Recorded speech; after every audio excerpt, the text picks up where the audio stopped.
नमस्कार दोस्तों, आज मैं हूं देश के 134 साल पुराने एक विश्वविद्यालय में। वो विश्वविद्यालय है इलाहाबाद विश्वविद्यालय। इलाहाबाद का नाम तो प्रयागराज हो गया, लेकिन विश्वविद्यालय शुक्र है कि अभी भी इलाहाबाद विश्वविद्यालय है। और जहां मैं हूं, मेरी दाईं तरफ ये छात्र संघ भवन है, छात्र संघ का दफ्तर है, और इस तरफ वो जो जिनकी मूर्ति लगी है उनके बारे में आप बताइए, और उसके बाद फिर मैं यूनिवर्सिटी के बारे में बताता हूँ। ये शहीद लाल पदमदर जी की मूर्ति है, जिन्होंने अगस्त क्रांति का महीना था और गांधी जी के आह्वान पे जब अंग्रेज़ों भारत छोड़ो का नारा जब पूरे देश में बुलंद हुआ और पूरे देश से छात्र नौजवान सड़कों पे उतर करके अंग्रेज़ों के खिलाफ लड़ाई लड़ रहे थे, तो इलाहाबाद विश्वविद्यालय के छात्र लाल पदमदर जी, जो उस वक्त 23 वर्ष के मात्र थे और स्नातक के छात्र थे, वो भी जंग आज़ादी में वो उतरते हैं और अपनी शहादत दे करके इस देश को आज़ादी लाने में अपना अमिट योगदान उन्होंने दिया था। उनकी प्रतिमा लगी है, इसलिए उनकी प्रतिमा है। तो ये रिश्ता आज़ादी की लड़ाई से इस विश्वविद्यालय का है। और इस विश्वविद्यालय के अगर छात्रों की लिस्ट देखेंगे, जो मैंने आज सुबह यहाँ यूनिवर्सिटी आने से पहले देखा, तो मोतीलाल नेहरू, गोविंद बल्लभ पंत, शंकर दयाल शर्मा, गुलजारी लाल नंदा, इसमें प्रधानमंत्री रहे गुलजारी लाल नंदा 2 दिन के लिए सही, लेकिन रहे।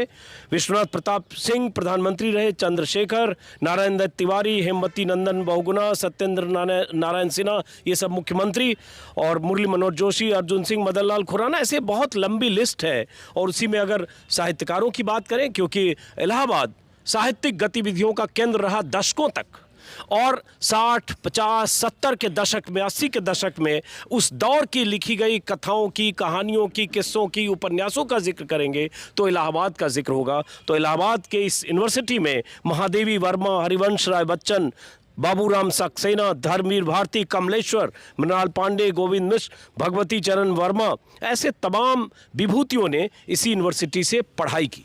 और 2 इसमें विवादास्पद भी दिख रहे हैं, लेकिन उनमें से एक का नाम लेता हूँ, महर्षि महेश योगी। खैर, तो इस विश्वविद्यालय में मैं हूँ, आया इसलिए ताकि मैं छात्रों से बात करूं। लेकिन होता क्या है कि जब आप यूनिवर्सिटी में जाएंगे और छात्र संघ भवन के पास जाएंगे, तो वो लड़के मिलेंगे जो छात्र से नेता में कब कन्वर्ट हो गए, उन्हें भी शायद नहीं पता चला। तो यहाँ ज़्यादातर जो हैं किसी न किसी संगठन से जुड़े हैं, तो छात्र नेता भी हैं, छात्रों की राजनीति भी करते हैं, लेकिन उसके बाद भी उनके कुछ कंसर्न हैं, उनके कुछ मुद्दे होंगे, उनके कुछ सवाल होंगे। उन सवालों को समझूंगा, उसमें आरोप प्रत्यारोप भी हो सकते हैं। और यूपी में 2 महीने बाद चुनाव है, और चुनावों में युवाओं की हिस्सेदारी बहुत मायने रखती है, देश में प्रदेश में युवाओं की तादाद के हिसाब से।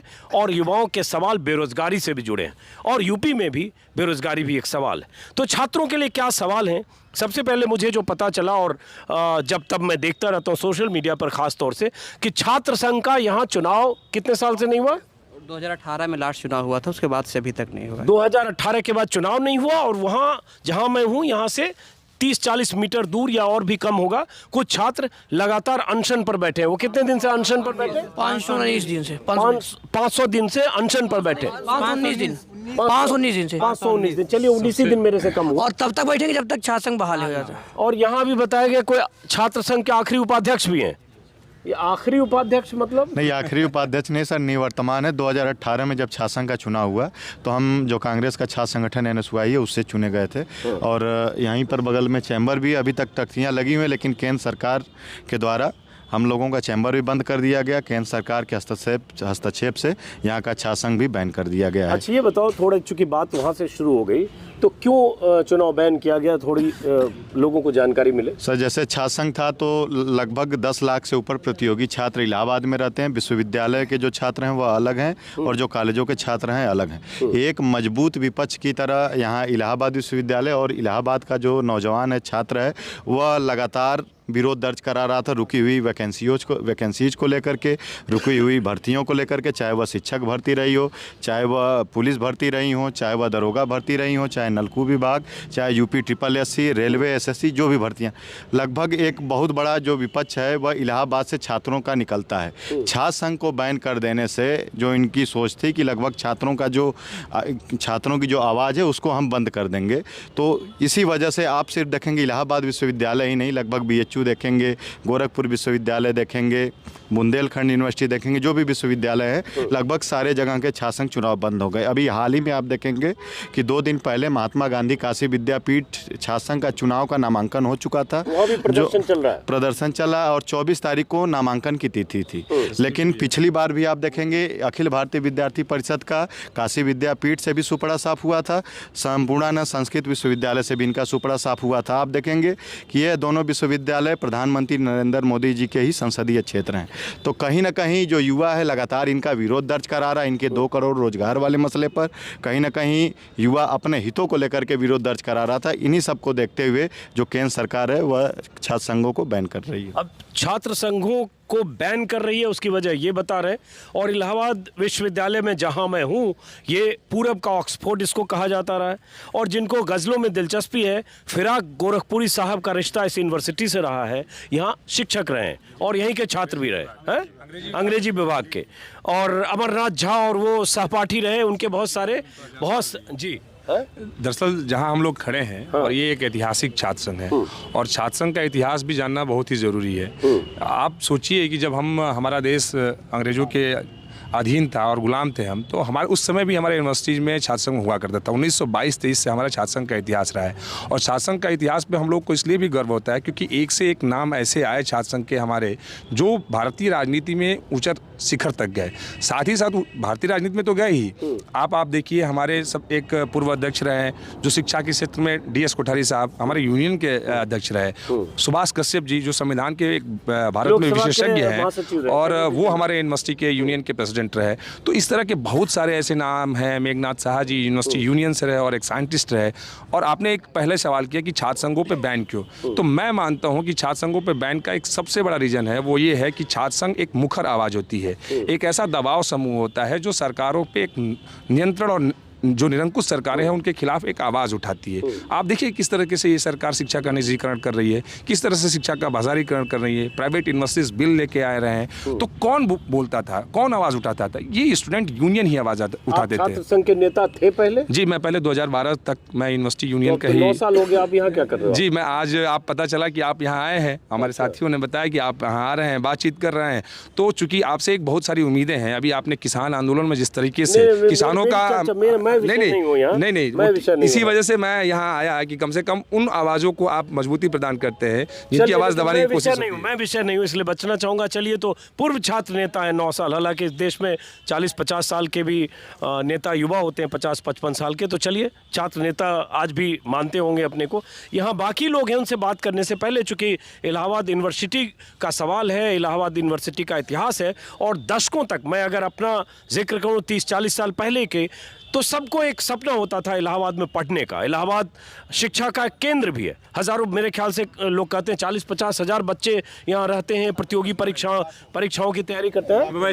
वैसे तो 55,000 यहाँ पर रजिस्ट्रेशन है सारे कॉलेज और यूनिवर्सिटी मिला के, लेकिन वैसे देखा जाए तो पूरा पूर्वांचल का हब, यहाँ तक पश्चिम के लोग और मध्य प्रदेश के भी छात्र यहाँ पर सपने लेके आते हैं और लगभग 10 लाख छात्र विभिन्न डेलीगेशियों में यहाँ पर रहते हैं। चलिए, तो हाँ, मैं खुद मध्य प्रदेश से हूँ। मैं इसीलिए यहाँ आया था कि इलाहाबाद विश्वविद्यालय का एक नाम है, यहाँ आके आप IAS PCS तैयारी करें, क्योंकि आप देखेंगे कि इलाहाबाद विश्वविद्यालय में जो छात्र आता है वो IAS और PCS बनने का सपना लेके आता है।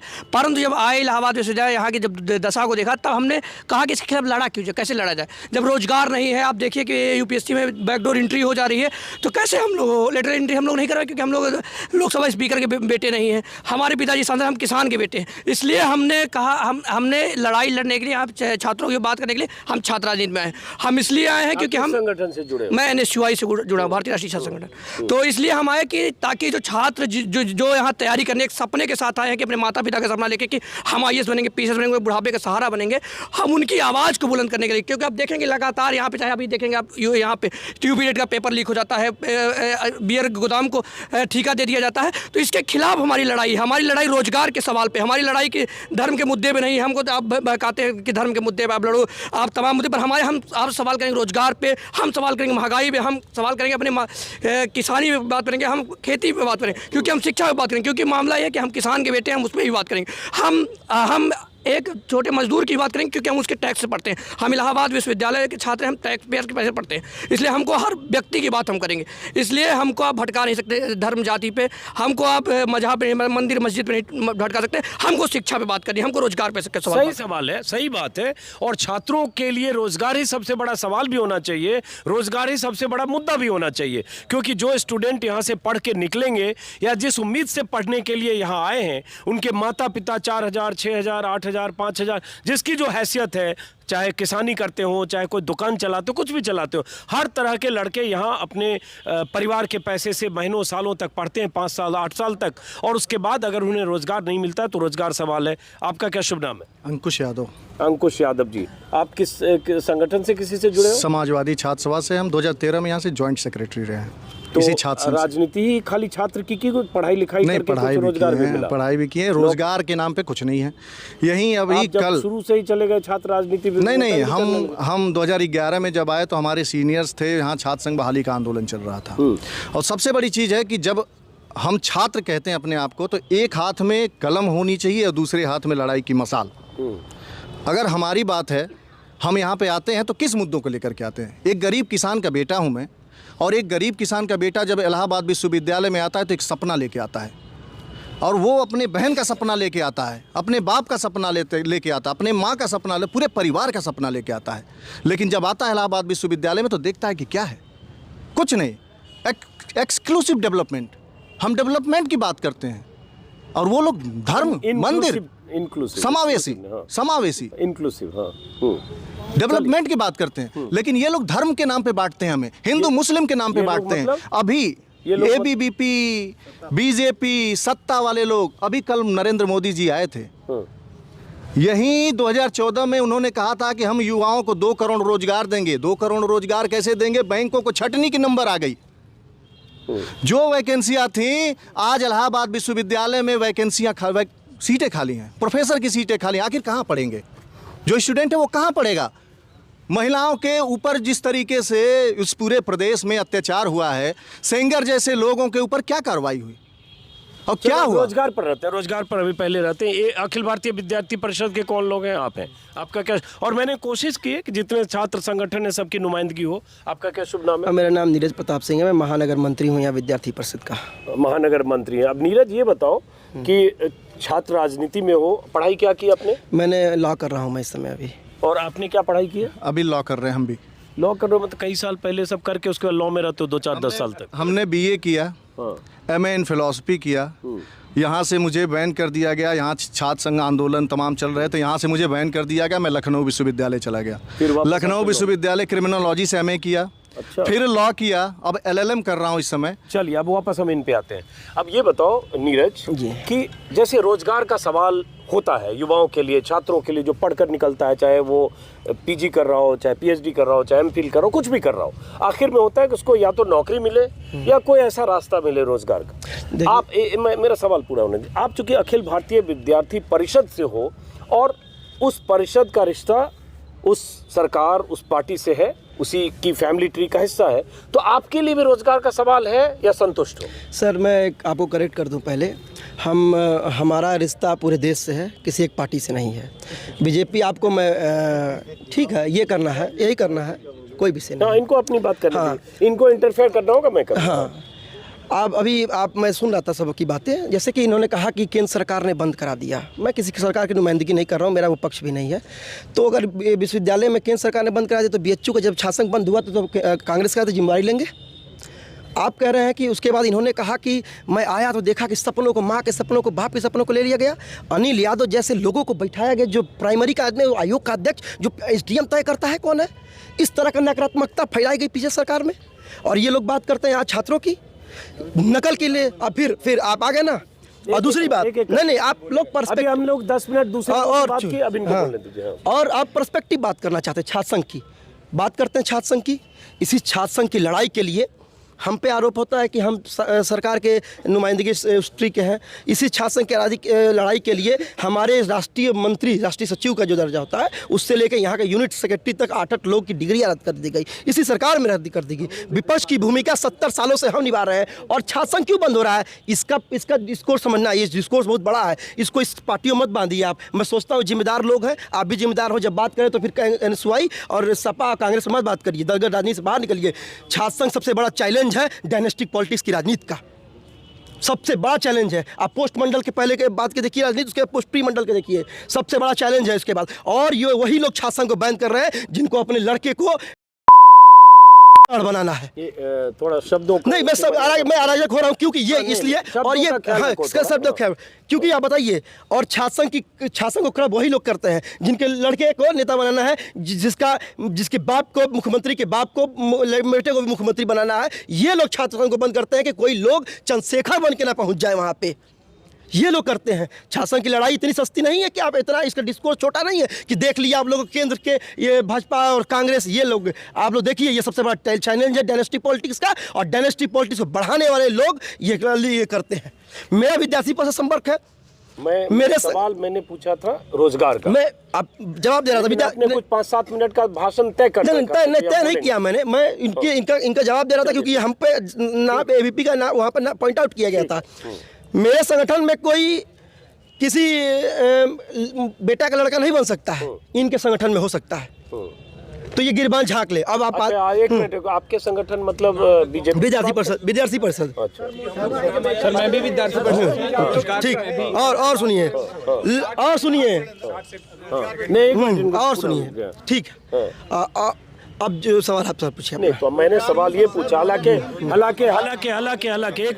सेकंड, हालांकि आप कुछ भी, एक मिनट, हालांकि आप कुछ भी कहो कि एबीवीपी का रिश्ता बीजेपी से नहीं है, आरएसएस से नहीं है, ये वैसे ही जैसे दशकों से कहा जा रहा है कि आरएसएस और बीजेपी एक दूसरे का ऐसा रिश्ता है जो रिश्ता है भी नहीं भी है। लेकिन सब जानते हैं वो उस सच को न कबूल करना भी एक स्ट्रेटजी है, लेकिन चलो हम उस पर नहीं जाते। मैंने ये पूछा कि रोजगार का सवाल अगर सबके लिए है, छात्रों के लिए, छात्र संगठनों के लिए, वो रोजगार का सवाल अखिल भारतीय विद्यार्थी परिषद के नेता के तौर पर आपके लिए है या नहीं, या संतुष्ट है 4.5-5 साल में रोजगार की इतनी बारिश हो गई, नौकरियों की इतनी बारिश हो गई कि एकदम परम संतुष्ट है? नहीं, देखिए, कोई छात्र संगठन अगर संतुष्ट हो जाए, कोई छात्र संतुष्ट हो जाए तो छात्र है ही नहीं वो। हमारे लिए रोजगार का सवाल वैसा ही है जैसे आम लोगों के लिए है, और हम उसी तरह लड़ते हैं, इनसे ज़्यादा लड़ते हैं। अभी आज विद्यार्थी परिषद का आंदोलन चल रहा है हायर के खिलाफ, उच्च शिक्षा हायर के खिलाफ हमारा लगातार आंदोलन चल रहा है। कोई पार्टियां नहीं गई, 6000 लोगों का एडमिट कार्ड नहीं है। हम तो लड़ रहे हैं ना, शिक्षा के व्यापारीकरण पर सबसे बड़ा आंदोलन हम लोगों ने किया है। अब मेरा सवाल है नीरज कि 4.5-5 साल हो गए, अब तो 5 साल होने जा रहे हैं 2 महीने बाद, तो आपको लगता है कि इस 4.5-5 साल के कार्यकाल में योगी सरकार में जो रोजगार की आकांक्षाएं थी और नौकरियों की जो उम्मीदें थी वो पूरी हुई? नहीं, देखिए, इसको ब्लैक एंड व्हाइट में नहीं देखना है। अब इसको जलेबी की तरह नहीं, आप सब तय मत करिए ना, हमको जवाब देने दीजिए। इसी प्रदेश में पेपर लीक आउट हो जाते थे, पेपर नालियों में मिले पड़ते थे पीसीएस के, और पेपर रद्द नहीं होते थे। कम से कम ये सरकार कार्रवाई तो कर रही है।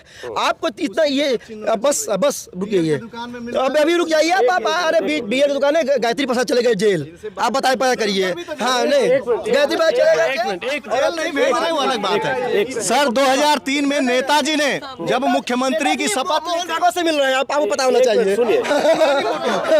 आप देखिए, सुनिए, एक मिनट सर, एक मिनट, थोड़ा पीछे जाओ, एक मिनट। फिर आप लोग डिसिप्लिन मत तोड़िए, एक मिनट डिसिप्लिन मत तोड़िए। नीरज, एक मिनट डिसिप्लिन मत तोड़िए। हाँ, कोई बात। यहाँ भी सर वही बोलना है कि पक्ष को बोलने का मौका, एक मिनट, नहीं ऐसा विपक्ष को बोलने का मौका नहीं मिल रहा, पक्ष को बुरा मिल रहा है। बात करो, गलत आरोप है। 3 लोगों ने बात की, उसके बाद इनके पास आया, लेकिन आपने कहा लड़ाई लड़े। मैं आपसे सवाल जो पूछा उसका जवाब सीधा नहीं मिला। आपने पहला लाइन कहा ब्लैक एंड व्हाइट पे मत जाइए। मैं ये पूछ रहा हूँ कि 5 साल होने जा रहे हैं, इस सरकार में जितनी नौकरियां और रोजगार मिलने चाहिए वो मिले या नहीं, ये मुझे समझाइए। रोजगार का सबसे मूलभूत जो चीज़ है, फंडामेंटल चीज़ है, वो शिक्षा। आप देखिए, जब पिछली सरकारें थी, मकड़ी के जाले की तरह इंटर कॉलेज के परीक्षा होते थे। आप तो सब पिछली सरकार नहीं, का जब इस सरकार आप का नहीं, जवाब शिक्षा व्यवस्था, जब आप बुनियाद को नहीं देख रहे हैं, आप इमारत देखना चाहते हैं। सुनिए, आप सुनिए, नहीं, छात्र का काम, सुनिए, एक जवाब, मेरा जवाब है ना। हाँ? बोलिए, जल्दी बोलिए। आप बुनियाद नहीं देख रहे हैं, बुनियाद शिक्षा है। आप सिर्फ गुम्मत देखना चाहते हैं उसकी। यही थे पेपर, इनके पेपर इंटर कॉलेज के 10 के पेपर कैसे मकड़ी की जाले। अरे भाई, अभी टीचर्स की का पेपर लीक हुआ सेम डे। 9 एग्जाम का पेपर पिछले 4.5 साल में लीक हुआ इस सरकार में। तो बता रहा हूँ ना मैं आपको। अब आप कहिएगा कि अखिलेश राज में भी हुआ, बसपा में भी हुआ, तो आप ये कहें कि जो पहले नहीं, आप जो हुआ नहीं वो समझ नहीं पा रहे ना, आप देख नहीं रहे जो नहीं हुआ। नहीं, आपसे नहीं, या तो आप बस सबको साथ बुलवा लीजिए। एक मिनट रुकिए। नहीं, मैं इनसे नहीं, आप बीच में मत बोलिए, ऐसा मत बोलिए, नहीं बोलने दिया जा रहा। मेरा एक सवाल है, देखिए सवाल का जवाब तो बड़ा स्पेसिफिक चाहिए। मैं ये पूछ रहा हूँ, चूंकि आप अखिल भारतीय विद्यार्थी परिषद के हो, मैं ये पूछ रहा हूँ कि 5 साल होने जा रहे हैं, क्या नौकरियां और रोजगार जितनी मिलनी थी मिली या नहीं? इसका जवाब तो हाँ ना में हो सकता है। नहीं सर, कैसे हाँ ना में जवाब हो जाएगा इसका? आपने कहा ना कि पेपर हुआ, ये दिख रहा है आपको। मैं तीनों बार ये सवाल पूछा, आप कहीं जा नहीं, मैं जा नहीं रहा हूँ, मैं बता रहा हूँ। आप वो नहीं देख रहे जो हो रहा है। कम से कम पेपर यहाँ लीक हो, क्योंकि सिस्टम बदलने में समय लगता है और उसके लिए हम संघर्ष करें। बीजेपी के लिए मैं उत्तरदायी नहीं हूँ। मेरा संगठन दलगत राजनीति से अलग है। अच्छा? आप, हाँ, मेरा दलगत राजनीति से अलग है। अच्छा, नहीं, क्या है? अखिल भारतीय विद्यार्थी परिषद के नेता सारे केंद्र में कई मंत्री बने हुए हैं। अरे और तो, सबकी शुरुआत वहीं से हुई, तो क्या दिक्कत है? हम तो कह रहे हैं कि कांग्रेस शिक्षा दीक्षा यहीं से हुई, वैसे सपा में, वैसे हमारे तो नेता, हमारे तो विद्यार्थी में कार्यकर्ता डॉक्टर भी बने हुए हैं। तो क्या मेडिकल कॉलेज सब हमारा है? टीचर भी बने हुए हैं, हमारा से है। नीरज, देखो, बीजेपी से रिश्ता अगर एक मिनट अलग करोगे तो गलत बात होगी। जैसे NSY का रिश्ता है कांग्रेस से, इनका जो युवजन सभा है, जो भी समाजवादी सभा, उसका रिश्ता है, तो रिश्ता होता है। हम मुद्दे पर रहते हैं। एक मिनट सर, सुनिए, एक मिनट। हाँ, ये रिश्ता आप बात करिए, इसको बस क्लियर कर लिया जाए। इनका कांग्रेस जब बनी हो, NSY बाद में बनी, ठीक? हम जा कहीं नहीं, रुकिए एक मिनट, सुनिए सर। 1942-82 में बनी बीजेपी, हम 80 में बनी, 80-82, हाँ 80, ठीक है, 1980 में बनी। हम 1948-49 से काम कर रहे हैं, आप फिर भी कह रहे हैं कि हम उनके साथ संगठन है। ये तो तर्क सही है नहीं ना? आप तो फैक्ट्स करेक्ट कर लीजिए। चलिए, अब एक मिनट, इसको हम इसलिए बात को बदलते हैं क्योंकि इस पर जाएंगे तो 1925 में RSS बना और 51 में संघ बना, 80 में बीजेपी बनी और विद्यार्थी परिषद, सब रिश्ता मैं बता दूंगा, लेकिन वो बहस का विषय नहीं, हम भटक रहे हैं। हम मुद्दे पर, रोजगार पर। एक मिनट, छोटा सा जवाब, उसके बाद मैं जाऊंगा बाकी लोगों। सिर्फ मैंने ये पूछा, इसका जवाब हाँ ना में हो सकता है। थोड़ा इतना उत्तेजित मत हो आप दोस्त, कि क्या 5 साल में नौकरियां और रोजगार सरकार में जितना मिलना चाहिए वो मिला या नहीं मिला? नहीं, देखिए, या तो राहुल गांधी की तरह डिफेंड कर लीजिए। अरे भाई, मैं तो सवाल पूछ रहा हूं। नहीं तो ये ना बोलने दें, ये ना बोलने मत देना। मेरी ओर देखो, मुझे बताओ कि नौकरी मिली या नहीं मिली। देखिए, मैं आपसे ये चाहता हूं, आप अगर कहोगे नहीं, इस सरकार की जो नौकरी देने की मंशा है वो सही है, लेकिन व्यवस्था में बैठे जो लोग हैं उनके ऊपर कड़ी से कड़ी कार्रवाई होनी चाहिए। ये पेपर जो लीक हो रहे हैं, ये पिछले साल की लीगेसी है, पिछले सरकारों की लीगेसी है, और कार्रवाई हो रही है और तरक्की होनी चाहिए। ये आम छात्र कह रहा है, ये काम छात्र कह रहा है। लोगों से बात करते हैं। एक मिनट, आ रहा हूं, थोड़ा पीछे आ रहा हूं। आप एक मिनट, देखिए, मैं बंद कर दूंगा। ऐसे आप करोगे तो डिस्टर्ब करोगे, मैं बंद कर दूंगा। डिस्टर्ब करोगे, मैं बंद कर दूंगा। 1 सेकंड, बंद कर दूंगा। फिर मेरा सिर्फ एक मिनट बंद कर दूंगा डिस्टर्ब करोगे तो। मेरा सिर्फ एक ही सवाल था नीरज से, जो अखिल भारतीय विद्यार्थी परिषद के हैं, कि 4.25 साल में सरकार को जितनी नौकरियां और देनी चाहिए या रोजगार के अवसर, और दावा क्या है वो आगे मैं बताता हूं, क्या वो मिली? आपके हिसाब से पूरा हुआ? 3-4 बार सवाल की कोशिश में जवाब क्या है आपने सुना, सीधे तौर पर कोई जवाब नहीं मिला। अब बात आते हैं, नहीं सीधा जवाब है तो ये बोलो ना, मिलेगी नहीं, मैं बता रहा हूँ ना, सरकार की मंशा उतनी नौकरियां देने की है, लेकिन जो नहीं, जो सपा की लेगेसी है ब्यूरोक्रेसी की, वो और चला रही है। पेपर लीक आउट हो रहा है तो जो जा उठाएगी, इशू है एक तो, नहीं है ये। ठीक है, समझ गए। अब बात आती है, थोड़ा पीछे हटिए। 1 मिनट, आ रहा हूँ, थोड़ा रुकिए तो आ रहा हूँ। अरे भाई, बाकी लोगों को बोलने दीजिए, आ रहा हूँ। अब 1 मिनट एक मिनट यार, आप लोग डिसिप्लिन ही तोड़ रहे हैं, 1 मिनट रुको। अब बात आती है कि योगी सरकार की तरफ से अखबारों में जो 3 महीने से विज्ञापन दिए जा रहे हैं, उन विज्ञापनों में एक आंकड़ा आता है, हालांकि वो आंकड़े हर हफ्ते बदल जाते हैं। एक आंकड़ा 2 महीने पहले आया कि 3.25 करोड़ लोगों को, युवाओं को रोजगार के अवसर एमएसएमई सेक्टर में मिले। वो आंकड़े 2 महीने के अखबारों में 8 विज्ञापनों को क्लोजली मैंने देखा, वो कभी 3 करोड़, कभी 3.25 करोड़, कभी 2.5 करोड़, कभी 2 करोड़ 60 लाख, कभी 2.25 करोड़, ऐसे होता है। खैर, और उसकी कोई पुष्टि नहीं हो सकती क्योंकि उसका कोई हिसाब नहीं लिया जा सकता है कि रोजगार के अवसर, क्योंकि रोजगार के अवसर मतलब पकौड़ा बेचना, चाय बेचना, ठेले लगाना, वो भी है। लेकिन सरकारी नौकरियों में योगी सरकार का दावा है, विज्ञापनों में छपा है कि 4.5 लाख लोगों को नौकरियां मिली, वो कभी कभी 4.25 लाख भी होता है।